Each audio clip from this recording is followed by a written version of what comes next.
Welcome to the Collegiate Summer Baseball Network. I'm Brandon Ross, and this is Collegiate Summer Baseball Week in Review. Let's begin with an update of the Collegiate Summer Baseball Register's RPI standings. CSBR maintains the largest directory of collegiate summer leagues and teams found anywhere. Each year, CSBR applies their roster scoring matrix to over 200 teams to calibrate strength of competition. That, combined with winning percentage, determines the team relative percentage index, or RPI. RPI puts greater value on winning in more competitive leagues. In other words, winning a lot of games in a weaker league is not necessarily going to put you in the top 25. Let's see what happened last week. The first 6 slots belong to the Cape Cod Baseball League. The Yarmouth-Dennis Red Sox just refused to budge from first place. The Chatham Anglers are 8-2 in their last 10 games and remain close behind in second. The Falmouth Commodores and the Wareham Gatemen are locked in a tie for third, while the Orleans Firebirds and Brewster Whitecaps are right behind in 5th and 6th. The Cal-Ripken League's Bethesda Big Train moving up 5 spots just this week into a tie for 7th with the NECBL's North Adams Steeplecats. And we've got a newcomer on the list. The California Collegiate League's Santa Barbara Foresters joined the ranks all the way up in 9th place. The Waynesboro Generals debuted on the list at 24th, and the Traverse City Pit Spitters of the Northwoods League came in for the first time tied for 25th. The Cotuit Kettleers claimed 10th place, and the streaking Corvallis Knights of the West Coast League jumped 4 spots to 11th. Returning to the top 25 were the NECBL's Mystic Schooners and Cape Swap Bats, the PGCBL's Amsterdam Mohawks, and the Cape's Falmouth Commodores. The competition has been very tight, with 2 teams tied for 3rd and 7th, and 3 teams knotted up for 25th in the rankings. Once again, we go hopscotching around the country for news, exciting games, and outstanding performances. In a first-of-its-kind event, the Perfect Game Collegiate Baseball League is set to hold a National Pitcher Showcase in conjunction with the league's All-Star Game. The PGCBL has teamed up with its title sponsor, Perfect Game USA, for an event to be hosted by the league's Socrates Stallions at Canteen Field. Kevin Hinchy, the owner and president of the Stallions, said, and quote, "Socrates Stallions have invited the 30 top 2020 high school pitching prospects from around the country to participate in this year's All-Star Game Tuesday, July 16th. We're looking forward to a fun-filled day in Socrates, New York, highlighting the exceptional talent from around the PGCBL." Harwich Mariners left-hander Jacob Palish was nearing his 90-pitch limit in the game's final inning. Manager Steve Engler gave him one more batter, which was all the Stanford Southpaw needed as he finished the first complete game shutout in the Cape Cod Baseball League this season. The surging Chatham Anglers have taken over first place in the East Division, and they're ahead of the YD Red Sox by 2 points or 1 game. And out in the West, the Falmouth Commodores are in a tight battle with the Cotuit Kettleers and the Wareham Gatemen.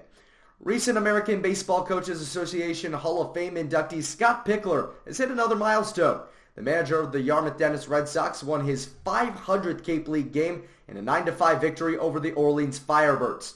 Pickler is a 21-year veteran of the Red Sox and has also been elected to the Cape League Hall of Fame.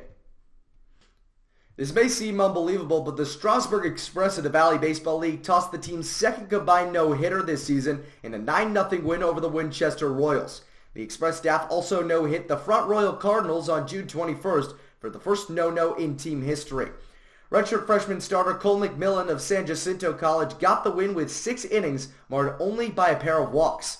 3 relievers each tossed a perfect inning of relief to finish the job. Those were Alabama Tuscaloosa senior Dylan Oliver, Central Missouri junior Colin Jones, and Columbus State junior Bryson Horn. The Express and Waynesboro Generals are both on hot streaks. The Express are 8-2 in their last 10 games and hold a 4.5 game edge over the Woodstock River Bandits in the North Division. Meanwhile, the Generals have won 9 of their last 10 and are 3 games ahead of the Charlottesville Tom Sox in the South. This is a very competitive league, and we got a long way to go until the finish line. In the Great Lakes Summer Collegiate League, the Lima Locos are on top of the North Division after winning 9 of their last 10 games, and in the South, the Cincinnati Steam enjoy a half-game lead over the Licking County Settlers. Steam pitcher Andrew Nokler leads the league with a .84 ERA over 25 innings pitched. In the Prospect League's East Division, the Danville Dans hold a 4-game lead over the Chillicothe Paints. Meanwhile, the Cape Catfish are on top of the DuPage Pistol Shrimp by 2.5 out in the West. SIU Edwardsville freshman Brendan Ryan is hitting above .400 for the Springfield Sliders this summer. And we're happy to see the Old North State League doing well in its inaugural season. The Randolph Lumber Kings and the Triad Tribe are in a close battle for first place. But for now, the Lumber Kings are on top by a half a game, and we'll keep an eye out for you on this promising new North Carolina league. The Morehead City Marlins' record-setting 14-game win streak has finally come to an end. The Holly Springs Salamanders slayed Goliath in a 5-4 victory. In other news, Macon-Bacon outfielder M.J. Rooker leads the league with a .382 batting average.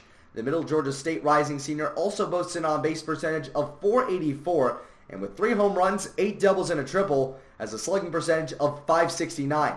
Some incredible numbers in one of the most competitive leagues in the country.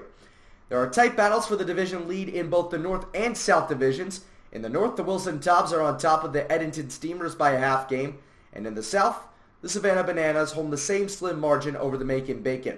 Things are a bit looser out in the East. The aforementioned Marlins are ahead by 6 games over the Fayetteville Swamp Dogs, and the Gastonia Grizzlies still hold a somewhat commanding 3-game lead over the Forest City Owls in the West. In the Florida Collegiate Summer League, DeLand Suns infielder Peter Hutzel drove in 4 runs with a homer and a double in his 4 trips to the plate. The junior from Marshall University accounted for all of the Suns' runs in a losing effort to the league-leading Winter Park Diamond Dogs. The Canadian is slashing .308, .429, .564 on the summer. Hutzel hit a grand slam to chip in one of DeLand's 8 home runs in a game against the Winter Garden Squeeze, and that outing from the Suns broke an all-time league record. Stetson's Mark Townsend and Hunter Fornari of Florida Gulf Coast both went yard twice, and Townsend's Hatters teammate Kristen Pregent and Arkansas Little Rock's Timothy Dixon each added solo shots. The East All-Stars won the All-Star game with a dramatic 2-1 walk-off victory on a single by Jacob Plastiak of the Wilmington Sharks.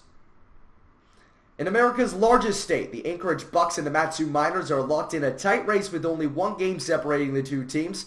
Peninsula Oiler Cameron Vasquez continues to lead the league in batting with a .366 average. Meanwhile, Anchorage Glacier Pilots pitcher Matthew Sanchez leads all hurlers with an impressive .157 ERA. The rising junior from Cal State Fullerton has 26 strikeouts in 28 2/3 innings and has only walked 5 batters. Special congrats are in order to the Glacier Pilots, who are celebrating their 50th year of great summer league play. If there were no Alaska Baseball League, we'd probably have to invent it ourselves.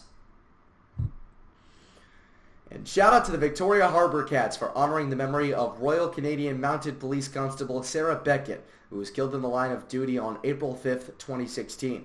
The HarbourCats donated the proceeds of a 50-50 raffle to the Sarah Beckett Memorial Playground Drive in the city of Langford. This is one of the special ways in which collegiate summer baseball contributes to their team's communities. The Cats secured a place in the playoffs by winning the first half in the North Division, and this marks the 3rd playoff appearance in the last 4 years for the Cats. In the South Division, the Corvallis Knights are on a roll, winning 17 in a row, including 15 straight in league play. The Knights are now 21-6 in 2019. Over in the California Collegiate League, the Santa Barbara Foresters have opened up a 4.5-game lead over the Orange County Riptide in the CCL Team Division. Meanwhile, the affiliate division has seen the Healdsburg Prune Packers jump 5 games in front of the Lincoln Potters.